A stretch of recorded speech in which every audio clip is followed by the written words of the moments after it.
Check Academy, and I just wanted to do a really quick overview of Thinking Tree.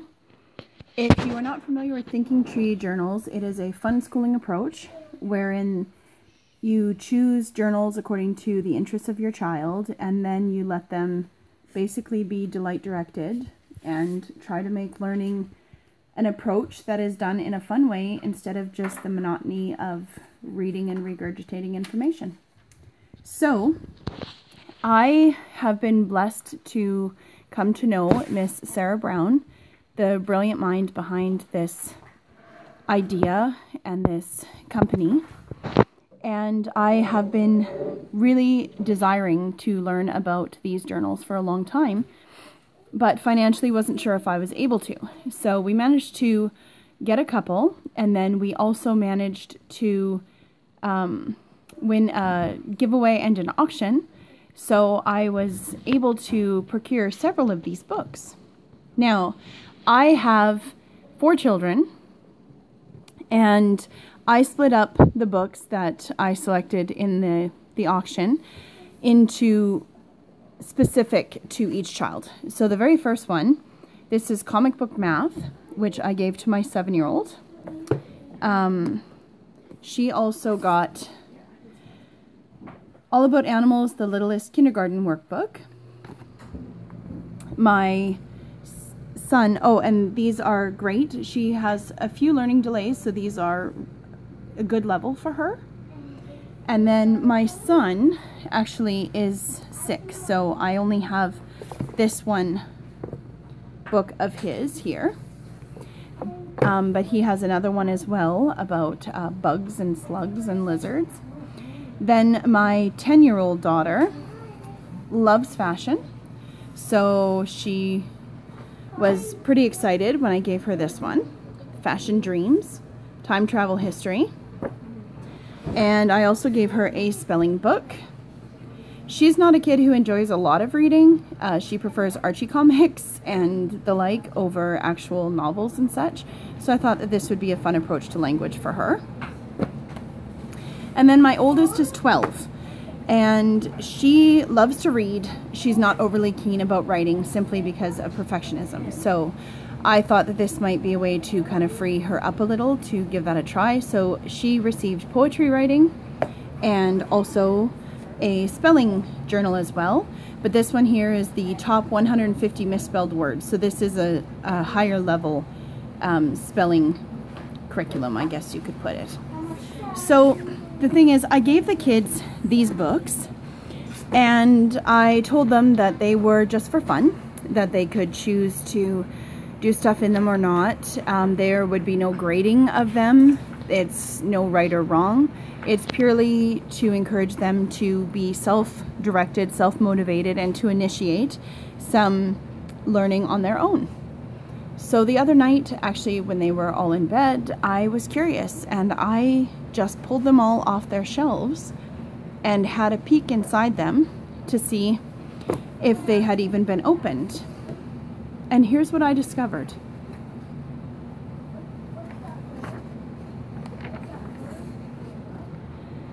My son never colors. He doesn't enjoy it, but yet he took the time to carefully do this page from top to bottom.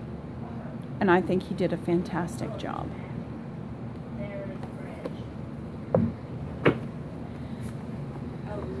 My little Bridget has started carrying this book with her everywhere she goes. That's why it's already looking a little dog-eared. She's written her name in here herself.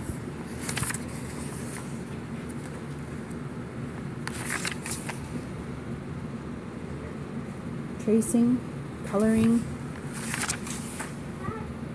animals and their habitats, different letters.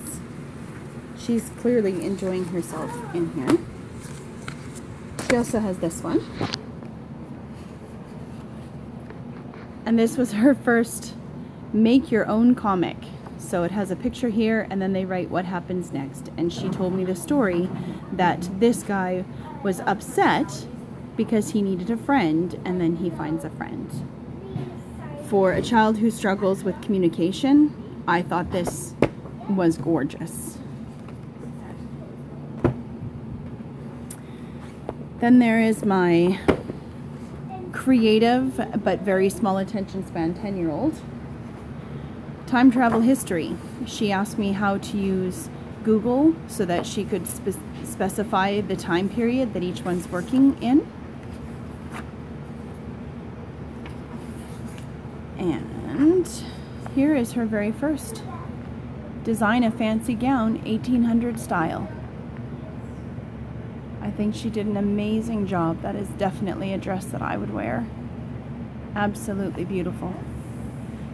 So she goes through and screenshots or does Pinterest and finds what she's looking for, and then that one she designed her own. Here's her spelling.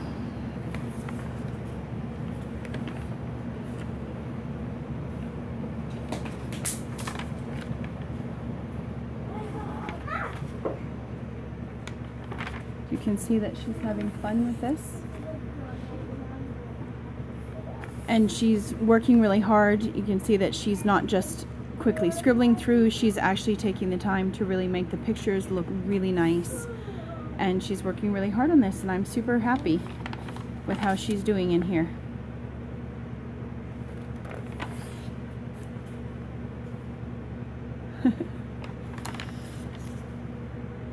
Now, had this been assigned, I'll bet you we wouldn't be this far in. This one here is my oldest. And like I said, this girl is brilliant. It won't be red. And I wasn't sure how she'd feel about poetry writing. I didn't want her to feel like it was an assignment. But she has taken the initiative and gone through. And she has been not necessarily doing the coloring yet, though she does enjoy coloring, but she is definitely doing the poems.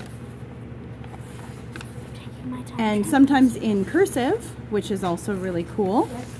And this is amazing because this is just a picture, and then the hope is that the picture will spark an idea, but it doesn't have to be, because if you look through here, every one is just a photo or a coloring sheet and then blank.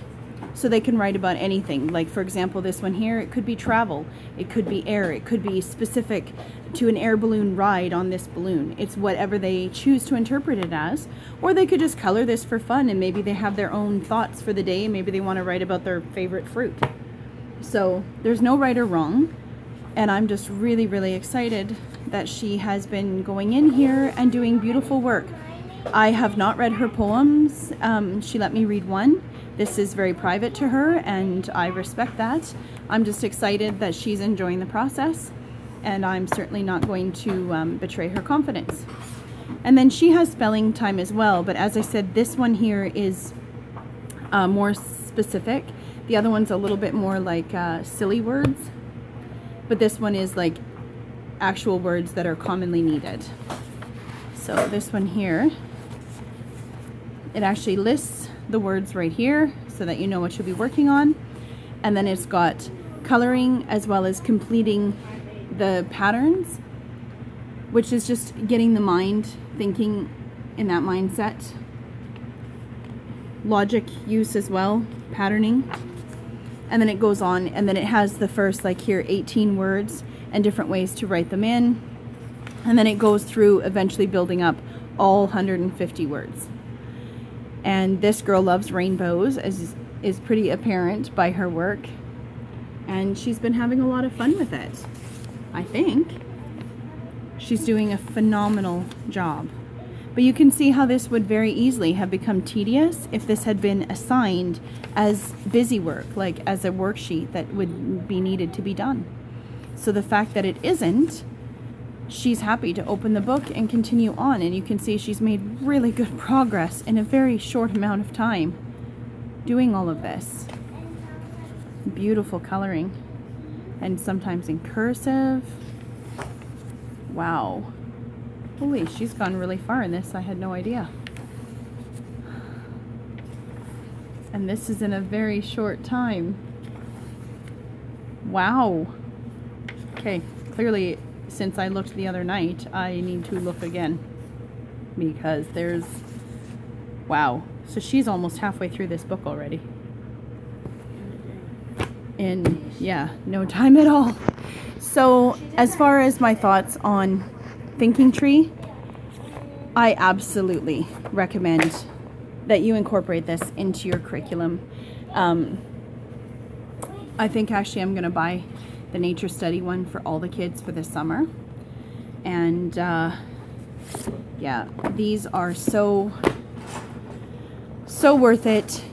They're making the learning fun. I highly recommend it. You definitely need to check out Thinking Tree and Sarah Brown. You can find her on Facebook as well. And invest in a few of these. They're all over Amazon. Have a look, and there's lots of sneak peeks. If you contact Lakeshore Academy, she has a bunch, so you can actually see inside the books before you purchase. Grab these, get them to your kids, and just let them go, and you'll be amazed. Thank you so much from Andrew's Chuck Academy, and you have an amazing day.